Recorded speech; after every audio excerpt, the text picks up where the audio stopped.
નમસ્કાર, spark today ન્યૂઝમાં આપનું સ્વાગત છે। આવતીકાલે હનુમાન જયંતિ છે, ત્યારે વડોદરા શહેરમાં વિવિધ શોભાયાત્રા નીકળવાની છે। ત્યારે આપ જુઓ કે જે પ્રકારે આવતીકાલે જે હનુમાન ભગવાનની જે શોભાયાત્રા નીકળવાની તેને લઈને પોલીસે હવે તૈયારી શરૂ કરી દીધી છે। ખાસ કરીને આપ જુઓ કે જે પ્રકારે આ ફતેપુરા વિસ્તારથી એક શોભાયાત્રા નીકળી છે, તેને લઈને ડીસી ઝોન 4 ની આગેવાનીમાં આ ફૂટ માર્ચ કરવામાં આવી રહ્યું છે। શાંતિ અને કાયદો અને વ્યવસ્થા જળવાઈ રહે તે માટેના પ્રયત્નો કરવામાં આવી રહ્યા છે। વડોદરા શહેર પોલીસ કટિબદ્ધ છે। આ તમામ તહેવારો છે શાંતિમય રીતે ઉજવાય અને તમામ તહેવારો સારી રીતે ઉજવાય તેના માટે ડીસીપી ઝોન 4 પન્ના મોમાયાની આગેવાનીમાં આ ફૂટમાર્ચ કરવામાં આવી રહ્યો છે। આપ જો કે ફૂટમાર્ચમાં સિટી પોલીસ સ્ટેશન સહિત સાથે કુંભારવાડા પોલીસ સ્ટેશન સહિત તમામ પોલીસ સ્ટેશનો જે સ્ટાફ છે તે જોડાયા છે અને તેની સાથે જો કે જે પ્રકારે આયોજક છે આયોજકની સાથે પણ ચર્ચા કરવામાં આવી રહી છે। સાથે આ તમામ જગ્યાઓ પર ધાબા પોઈન્ટથી લઈને સર્વેલન્સની ટીમ સાથે ડ્રોન સ્કોડથી લઈને તમામ જે ટીમ છે તે પણ આ જોડાશે અને જો કે જે પ્રકારે આ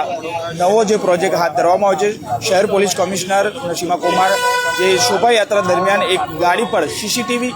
વાળી જે ગાડી છે તે પણ આ યાત્રામાં જોડાશે, કારણ કે કોઈ પણ અનિચ્છનીય બનાવ ન બને તે માટે શહેર પોલીસ કટિબદ્ધ છે અને તેને લઈને વિવિધ જગ્યાઓ પર આપ જુઓ કે આ રોજે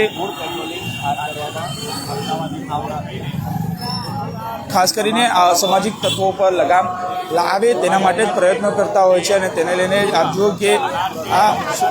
કાયદો અને વ્યવસ્થા સાચવવા માટે શહેર પોલીસ કટિબદ્ધ બની છે અને તેને લઈને આપ જુઓ કે અલગ અલગ જગ્યાઓ પર આવતીકાલે આ શોભાયાત્રા હનુમાનજી દાદાની આ શોભાયાત્રા નીકળવાની છે। તેને લઈને શહેર પોલીસ જુઓ કે તમામ જગ્યા પર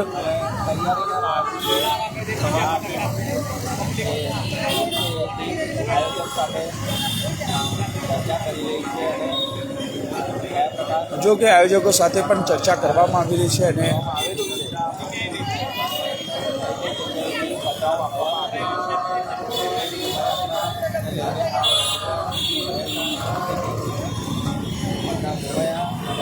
ઝોન 4 નમોમા સાહેબ સાથે મેમ શું શોભાયાત્રા નીકળવાની છે, કયા પ્રકારની બંદોબસ્ત વ્યવસ્થા? આવતીકાલે હનુમાન જયંતિ છે અને સાથે સાથે શનિવાર પણ આવી રહ્યો છે, એટલે મોટી સંખ્યામાં લોકો હનુમાન જયંતિમાં ભાગ લેશે। અહીંયા ફતેપુરા ખાતેથી એક હનુમાન જયંતિ નિમિત્તે રેલીનું નીકળે છે દર વર્ષે, જે રેલી આવતીકાલે પણ નીકળનાર છે ને એ અનુસંધાને અત્યારે આયોજકની સાથે અમે લોકો પેટ્રોલિંગ કરી રહ્યા છીએ। આખા રસ્તા પર પેટ્રોલિંગ કરીશું અને જ્યાં જરૂર જરાય ત્યાં અલગ અલગ એજન્સીના વિભાગને જરૂરી સૂચના આપવામાં આવશે અને સાથોસાથ આજે પણ અમે લોકો કોમ્બિંગ કરીને ધાબા ચેક કરવામાં આવેલા છે, જરૂર અટકાયતી પગલાં લેવામાં આવેલા છે અને આવતીકાલે બંદોબસ્ત માટે અમે લોકો આજે રિહર્સલ પણ કરી રહ્યા છીએ। સોશિયલ મીડિયા પર અમારી સતત નજર ચાલુ જ છે, એમાં કોઈ અનિચ્છનીય બનાવ ન બને એની માટે અગર કોઈ પોસ્ટ એવું કે નાખશે તો એની પર સખત કાર્યવાહી કરવામાં આવશે અને હાલ અમારું પેટ્રોલિંગ ચાલુ છે। તો હાલ પેટ્રોલિંગ ચાલુ છે અને આપ જુઓ કે જે પ્રકારે ડીસીપી ઝોન 4 પન્ના મોમાયા સાહેબ શ્રી જે પ્રકારે કહી રહ્યા છે, આવતીકાલે શોભાયાત્રા ફતેપુરાથી પણ નીકળવાની છે, તેને લઈને જ આ ફૂટ પેટ્રોલિંગ ધાબા પોઈન્ટો સાથે તમામ જગ્યા ઉપર આ પ્રકારે આ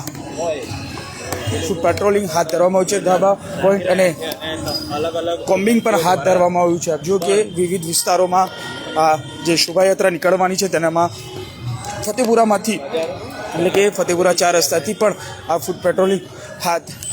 ધરવામાં આવ્યું છે, કારણ કે અહીંથી અતિ સંવેદનશીલ વિસ્તાર ગણવામાં આવે છે ફતેપુરા 4 રસ્તાને, ત્યાંથી આ શોભાયાત્રા નીકળતી હોય છે અને તેને લઈને જો કે ડીસીપી ઝોન 4ની અધ્યક્ષસ્થાને આ ફૂટમાર્ચ કરવામાં આવ્યું છે અને આપ જુઓ કે તમામ જગ્યા ઉપર કોમ્બિંગ હાથ ધરવામાં આવ્યું, સાથે તમામ વિસ્તારમાં આવતા જે ધાબા છે ધાબા પણ ચેક કરવામાં આવ્યો છે, અટકાયતી પગલાં પણ લેવામાં આવ્યા છે અને હાલ જો કે જે પ્રકારે આવતીકાલે જ્યારે હનુમાનજીની શોભાયાત્રા છે, શોભાયાત્રાને લઈને જ આ ડીસીપી ઝોન 4 પન્ના મોમાયાની આગેવાનીમાં આજે ફૂટ પેટ્રોલિંગ હાથ ધરાયું છે। આ શાંતિપૂર્ણ માહોલમાં શોભાયાત્રા પૂર્ણ થાય તે માટે શહેર પોલીસ કટિબદ્ધ બની છે। કેમેરામેન નિહાની સાથે Surat Solanki, spark today news Vadodara.